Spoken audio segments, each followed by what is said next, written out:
Alright, so the build that I'm going with for this video, I'm going to be using my submachine guns and an assault rifle. And on my submachine guns, I've got Blazing Blast 4, Toxic Blast 4, Healing Field Shot 4, and Viral Shot. And then over on my assault rifle, I've got Power Field Shot 3, Armor Break Shot 4, Electrodynamic Stunner 4, and then Human Fortress 1. That's what I have, and that's what I'm going to use. I'm primarily going to be using these submachine guns. Now, the weapons I'm going to be using, I've got dual wield Sturm KZ4+. These are my favorite weapons just because of the way they look.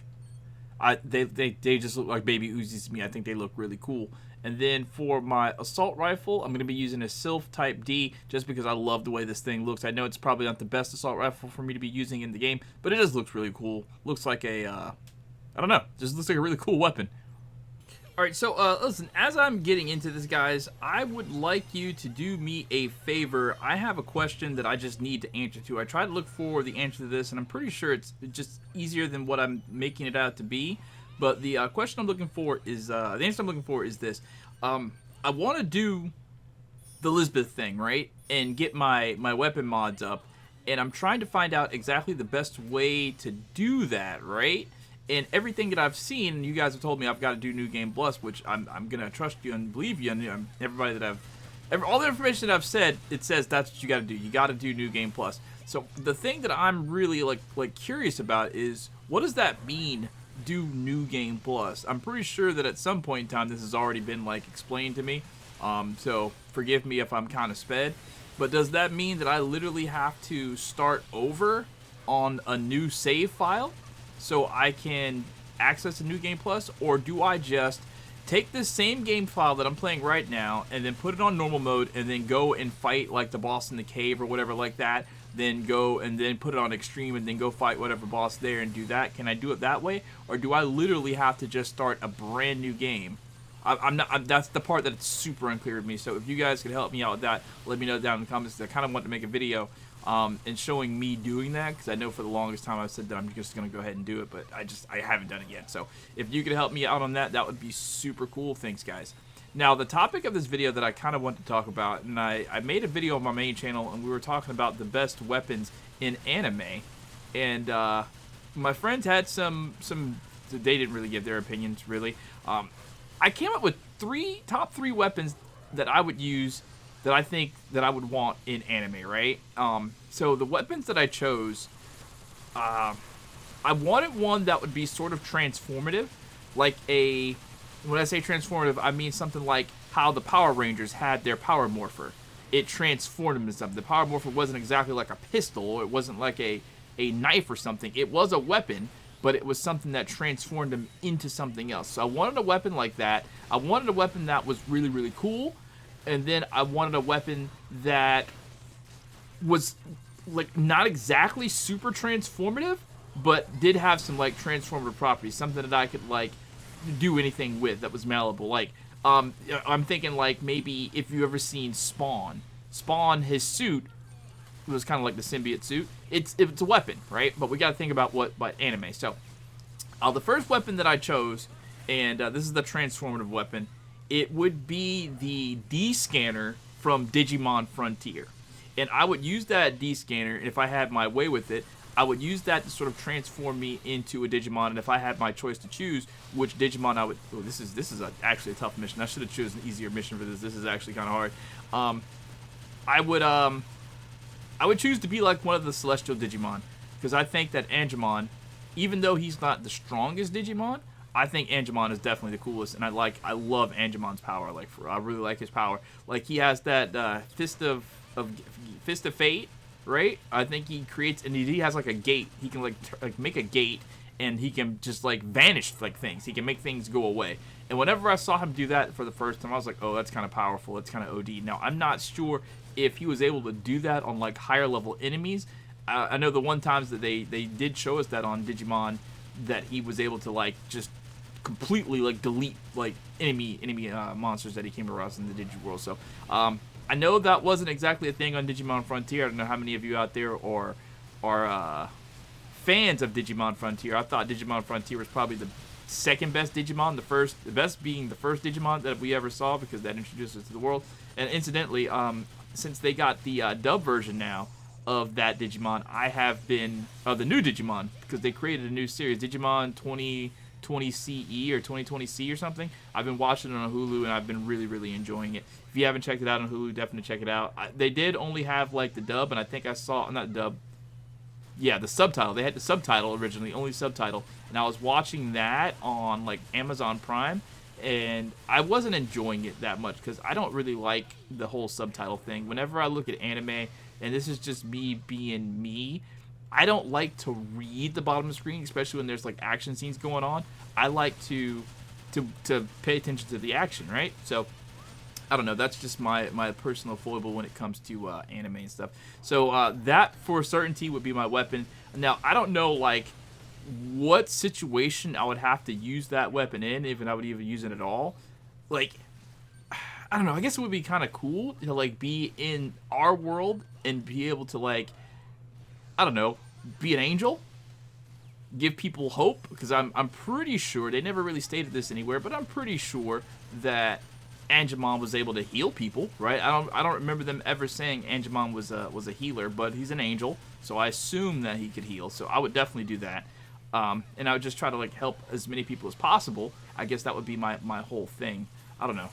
I was watching The Boys for the first time. I watched the first two episodes, and it was, can I say it was underwhelming? It was about like I thought it was going to be, and I'm pretty sure it's a good show. I could get into it. I'm pretty sure I can get into it, but it just, I don't know. It was underwhelming. So I haven't watched another episode. I watched the first two episodes, fell asleep on it, and I was like, all right, yeah, I don't know. I don't know about this show. So, thanks for the heals. So, I mean, well, I bring that up because essentially, if you were to get that weapon, you'd be a hero in this world. And those people in that show, the Boys, they're essentially how I assume heroes would really be. You know what I mean? I don't think that there would be any Supermen.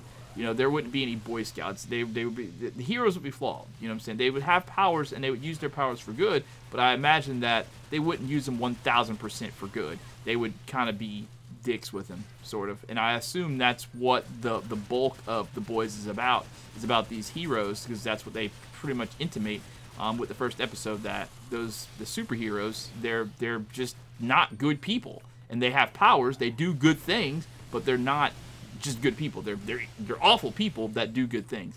And I think that's, I don't know, I feel like that's everybody, man. And I don't know, I just, whenever it comes to the argument of you know, good and bad, I think that there is no good and bad, because nobody can be good. Everybody has the capacity for good and evil, and everybody does good and evil. Nobody does 100% good all the time. People can try, but it's just in our nature to just do bad at some point in time. You know what I mean? So I think that's the type of superhero I try to do good, but I'm pretty sure I do bad at some point in time. So yeah, I would try to be a hero with the Digivice if I ever got one, and I could transform at will into Angemon. That would be super cool. That sounds super nerdy coming out of my mouth. Like I feel like a nerd. I don't know what I'm doing when I'm shooting these things. All right, so the next weapon, this thing, guy's almost dead. Second weapon would probably be a cool weapon, and I was gonna say a Photon Sword from this Sword Art Online, the Gun Gale Online arc, but then I was like, you know what? I used to watch this old anime called Tenchi, and there's this movie called Tenchi Mayo in Love, or Tenchi Mayo in Space, I think. I forget the name of it. I just looked it up briefly before I started talking about it, before I started doing this, because I didn't want to sound like an idiot. But it was just this, basically it's a lightsaber, but it's a magical lightsaber, and it has a bunch of like special properties to it. Like, I read the little wiki a little bit, and I read what sort of things it had. I think it briefly mentioned that the person who was using it, they were able to like stay young because it has like some jewels that was made by like a goddess or something in that anime world. So I don't know. The powers of the thing probably are, it might be just a really strong weapon. More than just a lightsaber. For sure, it's got its function as a melee weapon, which I think is cool. I would learn how to use a sword, but I think that's definitely a weapon that I would choose to use if I had my choice of weapons. Now, the third weapon would be the Truth Seeker Orbs from Naruto. Like, I had to think of a weapon that was like a weapon, kind of transformative, something that you could just do anything with, because I kind of really like the ability to have this thing that I could just do whatever I want with it. And I think that the Truth Seeker Orbs perfectly embody it. Now, are they the most powerful weapon in the world? Probably not. I saw some stuff on the internet when I was looking at this. There are some crazy strong weapons. You know what I mean? Like ridiculously strong weapons. But I wouldn't want to be all powerful. I just want something that'd be cool because I don't know, man. The more power you have, the more responsibility you have, and you know, you kind of be tempted if you have too much power.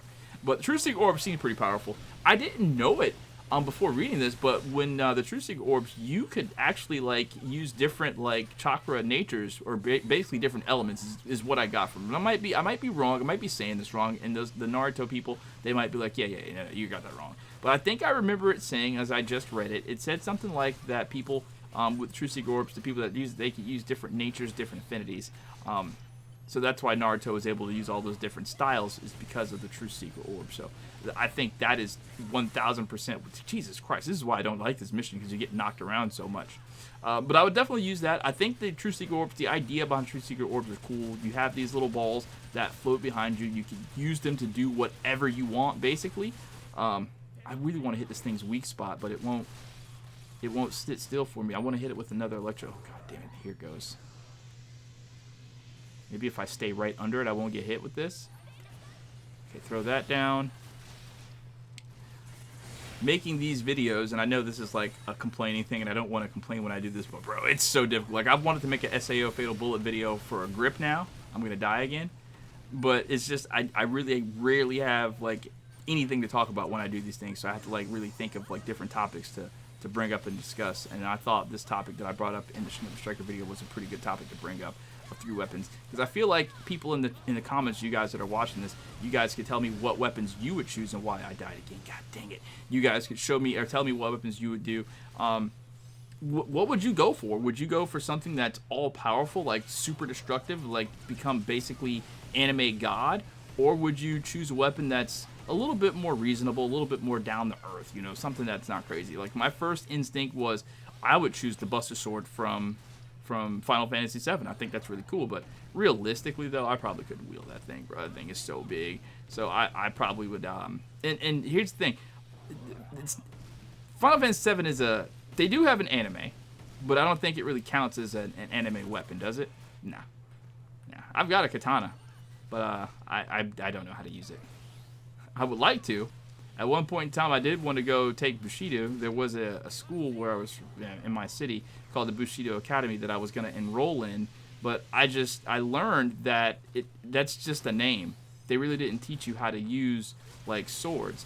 And I met once upon a time a guy who knew how to use swords. Like, he was actually, like, trained in, like, I think he said it was Aikido is what he trained in, and he had to learn how to use a sword. I don't know why he had to learn how to use a sword. I'm pretty sure it was Aikido that he learned, and he was teaching me how to do some Aikido stuff. And he was conditioning me to condition my wrist so I could properly hold a sword or whatever like that. So this thing really got away from me when I was doing that. That's fantastic. Doing this without a sword is actually insane. So what weapon would you choose? I mean, let's just say there's a certain threat. I don't want to do like a super powerful threat, because I think the strongest anime villain that I can think of is probably Aizen. People say that Aizen is way stronger than Madara. Like, in the 1v1, Madara gets destroyed instantly. I don't know, man. I like to think that Madara is pretty freaking strong, but people say that Aizen is stronger. I haven't seen Bleach in its entirety, so I really don't know how strong Aizen is. I just hear that he has some, like, ridiculous, I'm gonna delete you instantly type powers. If he's that strong, how does Ichigo beat him? Or does Ichigo even beat him? And, you know, that brings me to another topic. Is there an anime where the hero just can't beat his villain? And I guess the villain would probably be, like, the main of the story? I don't know. Thinking about SAO when it comes to this, did Kirito ever actually beat Akihiko? Because in regular SAO, is that Kirito's main villain? I feel like in SAO, Kirito's main villain is SAO. That's his enemy. He's fighting against SAO, and it just so happens that SAO was created by this, you know, whatever dude. There was something else I wanted to bring up, but I don't remember what it is. I want to talk about that. Oh, yeah. Oh, never mind. I brought it up. Whoa, I fell off the map. That is fantastic. How many lives do I have left? Oh, I got a lot of lives left. I'm good.